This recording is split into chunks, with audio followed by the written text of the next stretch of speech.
Ja, als ich gelesen habe, dass es eine Serie gibt über den Schabbat, habe ich gedacht, da lehre ich nichts mehr dazu. Vielleicht ist es dir auch schon so gegangen wie mit dem Thema. Ich halte schließlich den Schabbat, bin aber eines Besseren belehrt worden. Ich habe schon wertvolle Impulse bekommen. Die Frage ist jetzt einfach nur, ob ich es wirklich umsetze oder nicht. Dann die zweite Frage, die ich hatte, war, 4-mal Schabbat, das ist schon kein lang. Also, ja, einmal oder zweimal würde eigentlich lange, dann wüsste man es wieder und könnte es abhaken für das nächste Jahr. Und ich habe dann gemerkt, wie wichtig dass es der GVC Bewegungsleitung ist, dass es nicht einfach nur Wissensvermittlung gibt, sondern dass wir wirklich drin eintauchen, die verschiedenen Facetten sehen und dass etwas bewegt in unserem Leben. Das ist gerade auch beim Joni ganz, ganz wichtig. Und darum habe ich dann den Sinn eingesehen, warum 4-mal, und ich darf in 2 verschiedenen Teilen, einmal das Passenstoff und da drin predigen. Wie bin ich zum Schabbat gekommen? Ich bin dazu gekommen, dass ich vor, ich weiss nie, wie lange das seither ist, vielleicht 20 Jahre, Nervenzusammenbruch hatte. Heute würde man sagen Burnout. Und ich habe mich fragen, was mache ich jetzt? Wie kann ich mein Leben verändern? Und dann habe ich angefangen, den Schabbat zu halten. Und seitdem bin ich nie mehr weit draussen in der Nähe von einem Burnout oder einem Nervenzusammenbruch. Ich habe auch früheren Zeiten viel Pflegepersonal erlebt, das teilweise Tourneen hatte, einen Turnus von 7-8 Mal, 7-8 Tage hintereinander arbeiten und gemerkt, wie sie krank wird. Also für mich ist der Schabbat etwas ganz, ganz Zentrales. Der Teil 3 heisst Schabbat und Gott. Um was dreht sich mein Leben wirklich? Wenn wir über den Schabbat reden, müssen wir uns auch fragen, wie wichtig ist das 6-1, der Rhythmus für Gott überhaupt? Wie wichtig ist das für Gott? Ist das eine Priorität? Ist das nicht wichtig? Wie sieht das aus? Wir sehen die 10 Gebote und die meisten von uns werden sagen, die 10 Gebote sind wichtig bis zum heutigen Tag. Das sind gute Gebote, du sollst nicht stehlen, du sollst nicht Ehe brechen und so weiter. Und sage und schreibe, ein Zettel von diesen wichtigsten Geboten, den zentralsten, ist dem Schabbat gewidmet. 2. Mose 20, 8-10. Denke an den Schabbat, als einen Tag, der mir allein geweiht ist. 6 Tage sollst du deine Arbeit verrichten, aber der 7. Tag ist ein Ruhetag, der mir, dem Herrn, deinem Gott gehört. Dass wir nicht töten sollen, dass wir nicht stehlen sollen, ist uns klar. Aber dass ein Zettel von diesen 10 Geboten um den Schabbat geht, dass es Gott so wichtig ist und wir den Schabbat auf die Seite tun, als nicht so wichtig. Der Schabbat als Tag vom Stoppen nimmt in der Bibel einen enorm starken Stellenwert an. Der Schabbat als Tag vom Stoppen ist aber auch hart umkämpft. Ich habe ein bisschen angeschaut in der Bibel. Da bin ich auf Jeremia 17,21 gestoßen, wo es heisst: So sagt der Herr, hütet euch und tragt am Schabbat keine Last durch die Tore nach Jerusalem hinein und bringt am Schabbat keine Last aus euren Häusern und tut keine Arbeit, sondern heiligt den Schabbat, wie ich es euren Vätern geboten habe. Aber sie hören nicht und neigen ihre Ohren nicht, sondern bleiben halsstarrig, indem sie mir weder gehorchen noch Zucht annehmen. Und Jeremia muss mit seinem Volk ins Gericht gehen und sagen, ihr haltet den Schabbat nicht. Und er sagt nachher, kehret um und haltet den Schabbat wieder. Trägt nicht Zeug zur Stadt ein und aus dem Schabbat, schafft nicht, nehmt euch die Ruhe. Ein bisschen krasser noch ist in einem anderen Bibelbuch, im Buch Nehemia. Da hat das Volk Israel mit grossem Elan Mauer gebaut, rund um Jerusalem herum. Die Mauer war fertig und dann hat der Nehemia fertiggestellt, dass der Schabbat nicht gehalten wird. Ich lese Nehemia 13, Vers 15. Zu der Zeit sah ich in Juda am Sabbat solche, die die Kelter treten und Garben hineinbringen und Esel beladen mit Wein, Trauben, Feigen und allerlei Last nach Jerusalem bringen am Schabbat. Und ich ermahnte sie, an diesem Tag keine Nahrung zu verkaufen. Es wohnten aber auch Tyrer darin, nicht Juden, die brachten Fische und allerlei Ware und verkauften sie am Schabbat den Söhnen von Juda in Jerusalem. Da schalt ich die Obersten in Juda und sagte zu ihnen, was ist das für eine böse Sache, die ihr tut und brecht den Schabbat? Taten nicht eure Väter genauso? Und unser Gott brachte all dies Unglück über uns und über unsere Stadt. Also wir sehen jetzt nur an 2 Bibelstellen, dass ein Kampf war, immer wieder um den Schabbat. Kaum ist es dem Volk ein bisschen besser gegangen, haben sie den Schabbat gekippt, weil schliesslich musste man Business machen, musste arbeiten, musste dies und jenes machen, musste fleissig sein, musste Geld anhäufen, Waren anhäufen. Der Schabbat ist so entfremdet worden. Und immer wieder ruft Gott und seine Leute Menschen zurück zum Schabbat.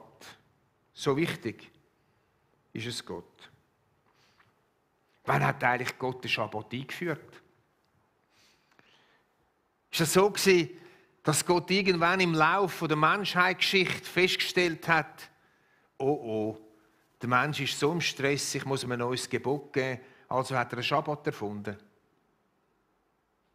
Der Schabbat ist uralt. Wir lesen im ersten 2 Kapitel schon von der ganzen Bibel. Vor dem Sündenfall. 1. Mose 2, 1-3. So waren nun Himmel und Erde erschaffen, mit allem, was dazugehört. Am 7. Tag hatte Gott sein Werk vollendet und ruhte von seiner Arbeit. Darum segnete er den 7. Tag und sagte, dies ist ein ganz besonderer, heiliger Tag, er gehört mir. Der Schabbat ist also nicht im Laufe der Zeit eingeführt worden, weil Gott gemerkt hat, bei der Schöpfung stimmt etwas nicht, sondern es ist vor dem Sündenfall eingeführt worden. Der Schabbat ist ein Teil der Schöpfung, ein Teil der Schöpfungsordnung von Gott und ein Teil vom Paradies. Und wir können uns fragen, ob, wenn wir den Schabbat halten, nicht ein bisschen von dem Paradies wieder durchgerettet werden kann. Ein bisschen etwas aufblickt, aufleuchtet von dem, wie es im Paradies war. Wo ja Adam und Eva auch geschafft haben. Einfach nicht unter dem Fluch. Es war für mich ein Schlüsselerlebnis zu sehen, der Schabbat gehört zur Schöpfungsordnung. Er gehört zum Paradies. Und wenn ich ihn halte, und das hat sich in meinem Leben gezeigt, blickt etwas durch, leuchtet etwas durch von dem Paradies. Und wenn das nicht genug Grund ist, um den Schabbat zu halten, dann weiss ich auch nichts mehr. Der Schabbat, ein heiliger Tag. Ich möchte heute Morgen noch den Begriff heiliger Tag ins Zentrum stellen. Das Wort heilig ist uns im Deutschen geläufig. Oder man sagt, das ist ein Heiliger oder eine Heilige. Dann meint man, er hat ein gutes Leben, ein reines Leben. Aber in der Bibel stehen andere Bedeutungen im Vordergrund, wenn es um heilig geht. Und ich habe aus dem Bibelkommentar eine Beschreibung über die Heiligkeit. Da steht Folgendes. Gott ist heilig. Heiligkeit ist die Essenz seines Charakters. Heiligkeit ist die Essenz seines Charakters. Alles andere, was im Alten Testament als heilig beschrieben wird, leitet seine Heiligkeit davon ab, dass es von Gott auserwählt und ihm in der richtig vorgegebenen Weise hingegeben wird. Ich lese den zweiten Teil nochmal. Leitet seine Heiligkeit davon ab, dass es von Gott auserwählt und ihm in der richtig vorgegebenen Weise hingegeben wird. Etwas als heilig zu bezeichnen, heisst also, die Sache Gott zuzuordnen. Im Hebräischen steht das Wort, das heisst Kadosh. Kadosh hat verschiedene Bedeutungen. Es heisst geheiligt, es heisst geweiht, es heisst abgesondert, ausgesondert, reserviert oder auf die Seite gelegt. So zum Beispiel im Alten Testament, Priester sind ausgesondert gewesen, von den anderen Stämmen, die Leviten, für Gott ausgesondert, auf die Seite gestellt. Sie haben eine andere Art Leben gehabt. Oder ich denke, dass das Heiligtum, das Allerheiligste im Tempel auf die Seite gestellt, reserviert für Gott. Und es hat sogar im Alten Testament im Tempel Gefäße gegeben, wo Gott geweiht sind. Wir haben gesagt, die Gefäße sind heilig und sind nur für den Gottesdienst, nur für Gott auf die Seite gestellt da gewesen.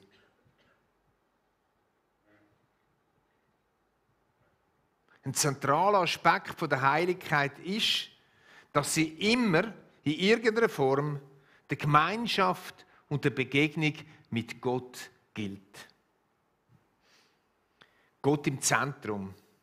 Der Schabbat ist dazu gedacht, dass wir Gott in unser Zentrum einstellen. Es soll ein Tag sein von der Ausrichtung auf Gott und von der Gemeinschaft mit ihm. Der Schabbat, das Heilige, heisst also, den Tag für Gott auf die Seite zu stellen. Ein Tag in der Woche für Gott zu reservieren, damit anders aus dem Zentrum verdrängt werden kann.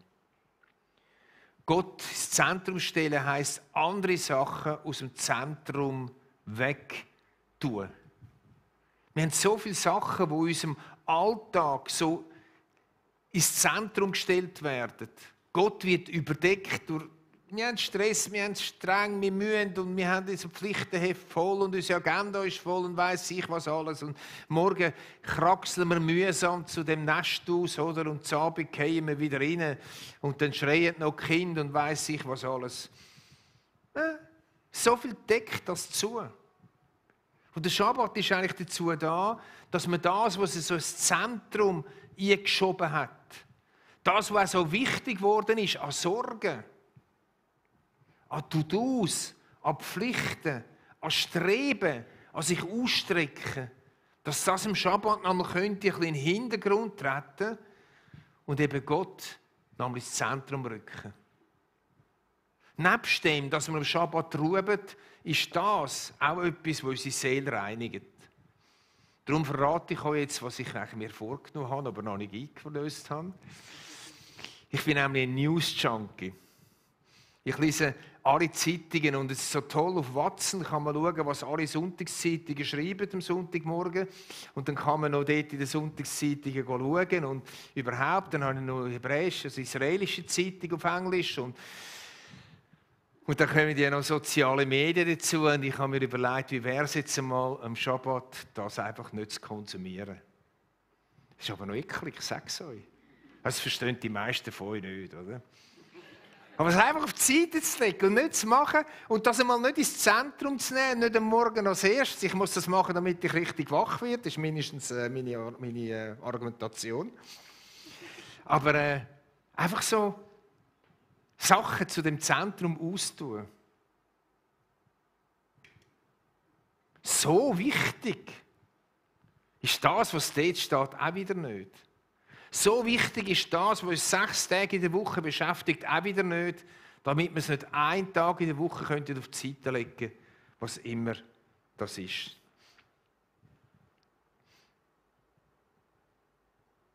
Der Schabbat bei den Juden. In meinen rund 50 Israel-Reisen habe ich am Freitagabend in den verschiedenen Hotels und in den Städten ganz viel Schabbat-Feiern miterlebt von den Juden. Nicht immer sind es ganz viele Sachen gewesen, ganz ehrlich, wie wir manchmal auch nicht im Gottesdienst, oder? Manchmal hat es mir gedacht, das ist ein bisschen das Theater, das sie machen. Aber trotzdem, jede Schabbatfeier, die ich miterlebt habe, hatte so etwas von Heiligkeit, das ich hatte. Etwas Besonderes. Etwas, das mich fasziniert hat. Etwas, wo ich mir sogar gesagt habe, wow, wie wäre das, wenn wir das auch so einführen würden. Der Ablauf vom jüdischen Schabbat. Der Markt geht frühzeitig zu. Die Läden gehen frühzeitig zu. Die ÖVs hören frühzeitig auf. So frühzeitig, dass jedes von seinem Arbeitsplatz, bevor die ersten 3 Sterne kommen und der Schabbat kommt, noch heim können. Damit man nicht, wenn der Schabbat angefangen hat, noch heimstressen muss. Und nicht der Buschauffeur noch arbeiten muss. Natürlich, sind wir ganz ehrlich, in Tel Aviv ist das alles ganz anders. Ich rede immer noch von Jerusalem und von den einigermaßen frommen Juden. Mir geht also heim und die Frau hat schon alles vorbereitet zum Essen. Der Mann ist vielleicht noch zur Synagoge gegangen. Und dann das erste Kerzchen anzünden.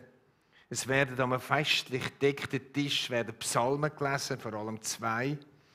Und dann gibt es einen Schabbatwein, der ist schrecklich grusig. Das ist so etwa wie schlechter Traubensaft, so süß. Und doch steigt er in den Kopf. Schrecklich. Aber immerhin, es ist so ein kleines Fläschchen, kommst du auch nicht zu viel über, oder? Und der Schabbat wird als Ehrengast betrachtet. Und der Schabbat hat einen Kosenamen. Der heißt Schabbat-Königin oder Brut.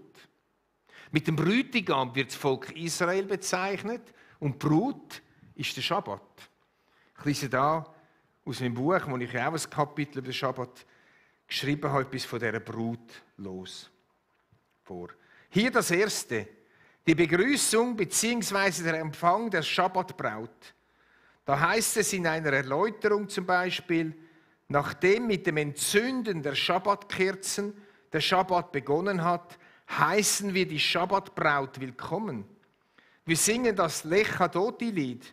Auf, mein Freund, der Braut entgegen, den Schabbat wollen wir empfangen. Jeder Schabbat wird also wie eine Braut willkommen geheißen. Ich finde das großartig. So können wir viel lernen von dem Judentum, wie sie das gefeiert haben und vielleicht auch ein bisschen abschauen. Am Schabbat geht man aber auch zur Synagoge. Und das hat schon Jesus so gemacht. Er ist in den Gottesdienst gegangen. Lukas 4,16. Und er kam nach Nazareth, wo er aufgewachsen war, und ging nach seiner Gewohnheit am Schabbat in die Synagoge. Nach seiner Gewohnheit. Vielleicht bist du auch da nach deiner Gewohnheit in der Kirche. Es macht nichts, wenn du in die Kirche kommst, weil du gewöhnt bist. Und manchmal sagst du, es ist eine Gewohnheit. Jesus hat die Gewohnheit auch gehabt. Und das Wort wird da gebraucht. Meine Frau und ich haben das schon seit ewig, fast, seit wir im Glauben stehen. Ist unser Sonntag so heilig, dass wir jeden Sonntag in den Gottesdienst gehen. Da können uns Leute fragen, kommst du brunchen oder machen wir es oder dieses? Und wir sind noch so altmodisch, dass wir sagen, nein, es tut uns leid, gern nach dem Gottesdienst. Aber wir gehen in den Gottesdienst. Und ich merke, wie stark dass das Zeugnis auch ist für andere Leute, ob es Christen sagen oder nicht. Auch in den Ferien, wenn wir im Ausland sind, wenn irgendwie möglich, gehen wir in einen Gottesdienst. Wir schauen immer im Internet, wo ist ein Gottesdienst. Auch in Ländern, wo wir gar nichts verstehen, wir reisen ja privat viel umeinander, aber wir gehen einfach. Weil es ist eine gute Gewohnheit. Es gehört dazu.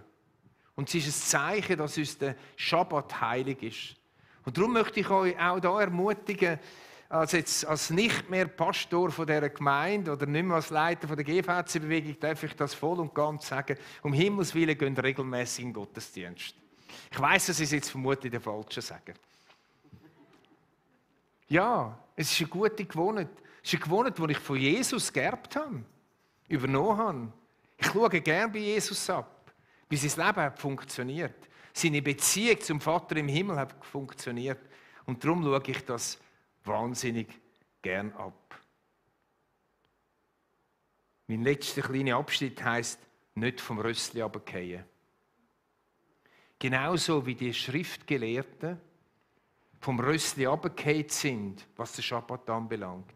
Sie haben ihn so eng gemacht, sie haben ihn so klein gemacht, sie haben ihn so gesetzlich gemacht, so können auch sehr gewissenhafte Christen, wenn sie 4 Predigten hören zum Schabbat, ganz, ganz eng werden. Nur noch fromm, nur noch in der Gebetsstellung oder weiss ich was. Bei der Familie geht die Frau oder der Mann hinter ein Zimmer beten und Kind und der andere und überhaupt und weiss ich was alles. Der Schabbat ist für beides da. Schabbat ist da für Gott und er ist da für den Mensch, sagt Jesus. Es geht nicht darum, da eng und kleinlich zu werden. Der Schabbat ist da für Gott, er ist aber auch da, dass du Freude hast und Erholung findest. Und ich hoffe, dass du dich ein bisschen im Gottesdienst kannst erholen kannst.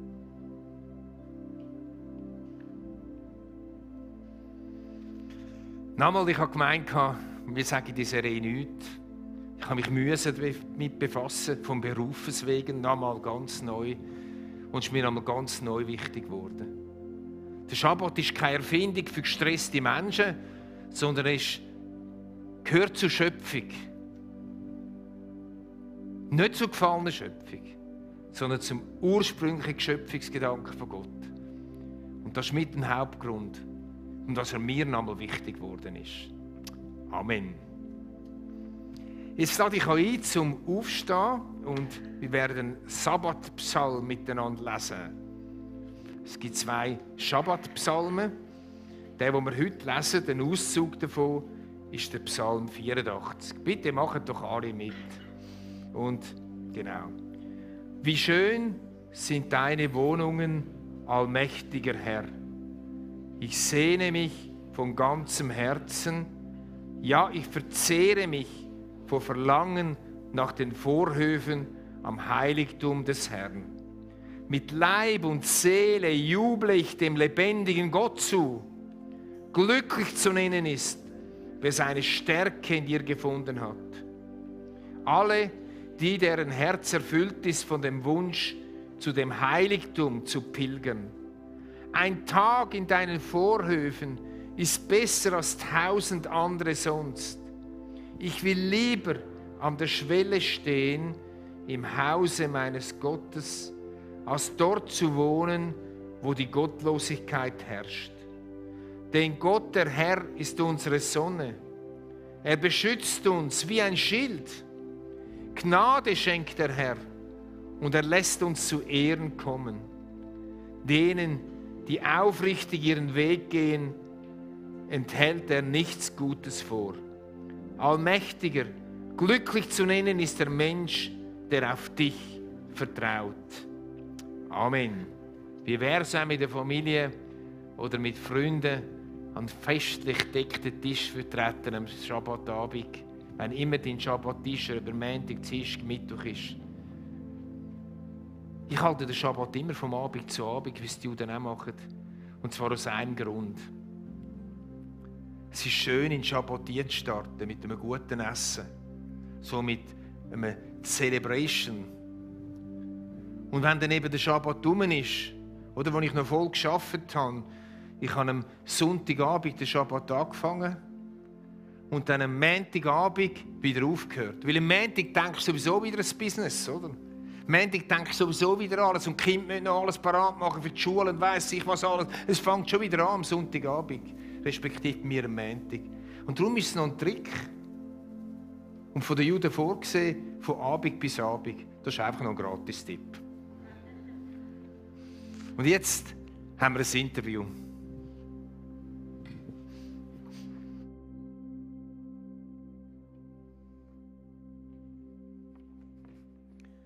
Hey ja, wir haben uns entschieden, jetzt bei dieser Serie auch einfach, um euch helfen, das praktisch werden lassen, Interview machen. Wir haben Anfangsjahr mit einer Pilotgruppe gestartet. Ein paar Leute, die gesagt haben, also komm, wir probieren jetzt das mal ein halbes Jahr aus. Wie lässt sich das umsetzen? Was machen wir für Erfahrungen damit? Aus verschiedensten auch Lebenssituationen. Und ich freue mich, dass wir heute das Interview machen mit dem Andi und der Susanne Pfeiffer. Die dürfen gerade zu mir kommen.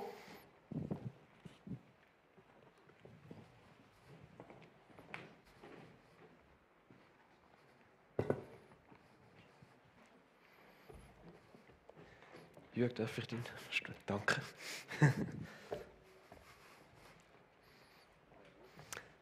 Nehmt Platz in der guten Stube. Schön mit euch da dürfen das Interview machen. Hey, ihr seid ja schon, ich sage jetzt mal, Ewigkeiten GV-Zähler, oder? Ihr seid ziemlich von Anfang an mit dabei. Andi, du arbeitest als Coach und Berater, gell? Und Susanne, du bist Lehrerin. Und ich habe mich mega gefreut, als ihr gesagt habt, hey, mal, wir probieren das auch, wir werden Teil von dieser Pilotgruppe. Auch gerade jetzt viele, die sonst in dieser Pilotgruppe waren, die haben vorher schon mal das Buch dort gelesen, von «Das Ende der Rastlosigkeit». Ihr glaube nicht, gell? Ihr habt es noch nicht gelesen gehabt, oder hast du schon gelesen gehabt? Ja, wir haben gesagt, hallo, hört man mich? Ja, man hört dich. Doch, etwa vor einem Jahr hast du mal das erwähnt, dass das ein spannendes Buch ist, «Das Ende der Rastlosigkeit». Und das war wirklich ein Thema, das wir gefunden haben. Das ist ein grosses Thema heutzutage bei Kollegen, bei uns. Und darum haben wir das gekauft und gelesen. Und es war leicht zum Lesen für mich. Die Inhalte waren nicht so leicht, aber ein super Buch. Und darum, als dann die Anfrage kam, ob wir mitmachen in dieser Pilotgruppe, haben wir gefunden, doch, ja, wir wollen uns herausfordern lassen, mal ein bisschen genauer anzuschauen. Was heisst das überhaupt? Sabbatzeiten. Yes. Und wie ist euch das so gegangen am Anfang? Wie sind ihr an das Ganze angegangen? In unserer Lebensphase, wir haben das letzte Mal etwas gehört von Familien, die kleine Kinder haben wir gemerkt, wir haben andere Herausforderungen und natürlich hat man Sabbat als Wort und ich habe auch gemerkt, das interessiert mich, ich wollte dahinter kommen, was steckt noch dran und darum habe ich gefunden, heranschauen, gibt es noch etwas Neues drin, wie kann ich die Gewohnheit machen, so wie der Johannes vorher schon gesagt hat, man weiss manchmal etwas, setzt es aber noch nicht um. Und ich gedacht, was taucht wohl noch auf, wo man dann übertragen könnte, das wäre die Idee gewesen. Ja, genau.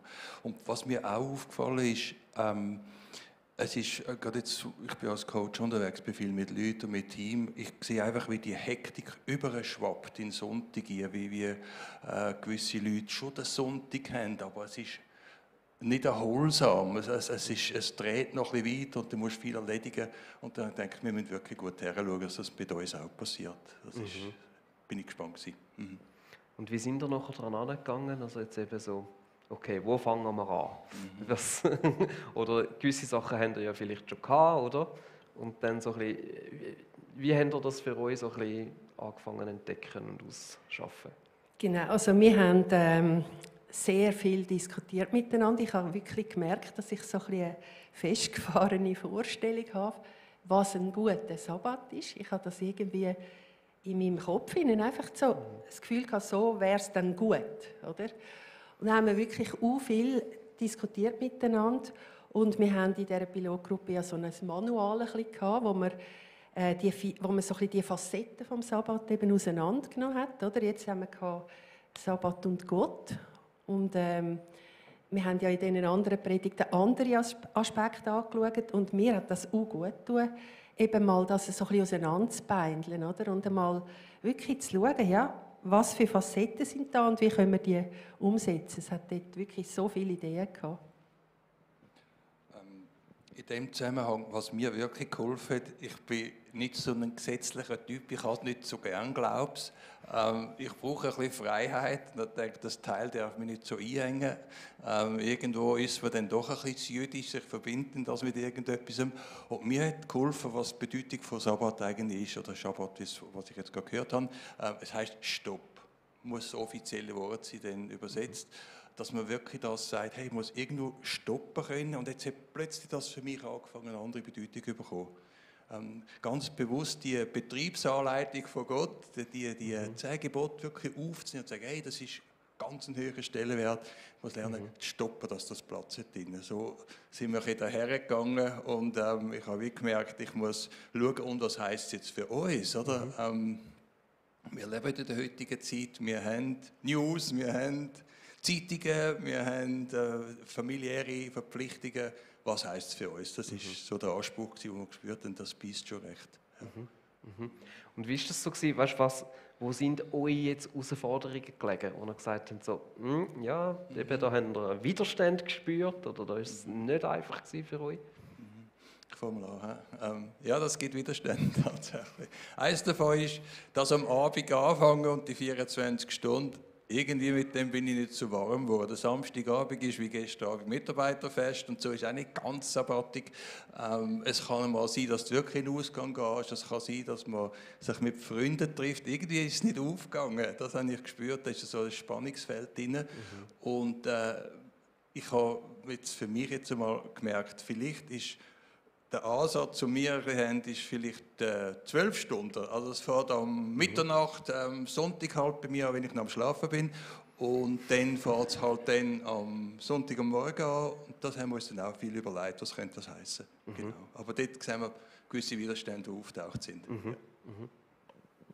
Genau, wir haben natürlich schon immer, eben, wir sind auch eine ältere Generation, bei uns ist der Sonntag von Natur her so ein bisschen der Ruhetag. Und wir haben auch, Johannes, ich habe es sehr gut verstanden mit der Zeitung, die Sonntagszeitung. Ich habe es geliebt, am Sonntagnachmittag das dicke Bündel aufzuschlagen und die Zeitung zu lesen. Und das ist jetzt auch etwas, da haben wir gefunden, komm, jetzt tun wir das mal einfach mal weglassen, oder? Die Zeit jetzt einfach das mal nicht machen, es ist wirklich, wie du gesagt hast, nicht so wahnsinnig wichtig. Man hört ja alle wichtigen Sachen schon noch. Das war mal etwas, wo wir einfach dann angefangen haben, voll einfach wegzulassen. Und wir haben für uns wirklich, wir haben verschiedene Sachen ausprobiert. Wir haben für uns herausgefunden, dass es uns auch gut tut am Sonntagmorgen. Wir sind nicht so Langschläfer, am Sonntag stehen wir eigentlich früh auf. Dass wir jeder für sich einfach den Tag so ganz in der Ruhe mit Gott verbringen. Da und die zum Teil auch mit Joggen und denken, ich immer interessanterweise an meinem gleichen Ort, wo ich einfach, dort schaltet mein Hirn, ich glaube, schon auf Gott. Ich weiss auch nicht, es ist so die Gewohnheit, oder? Wo dann einfach die Zeit ist, wo ich allein mit Gott verbringe und im Gebet, auch Lieder hören und so weiter.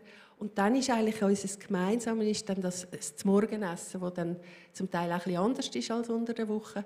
Und dann ist der Gottesdienst für uns wirklich ein wichtiger Teil vom Sabbat.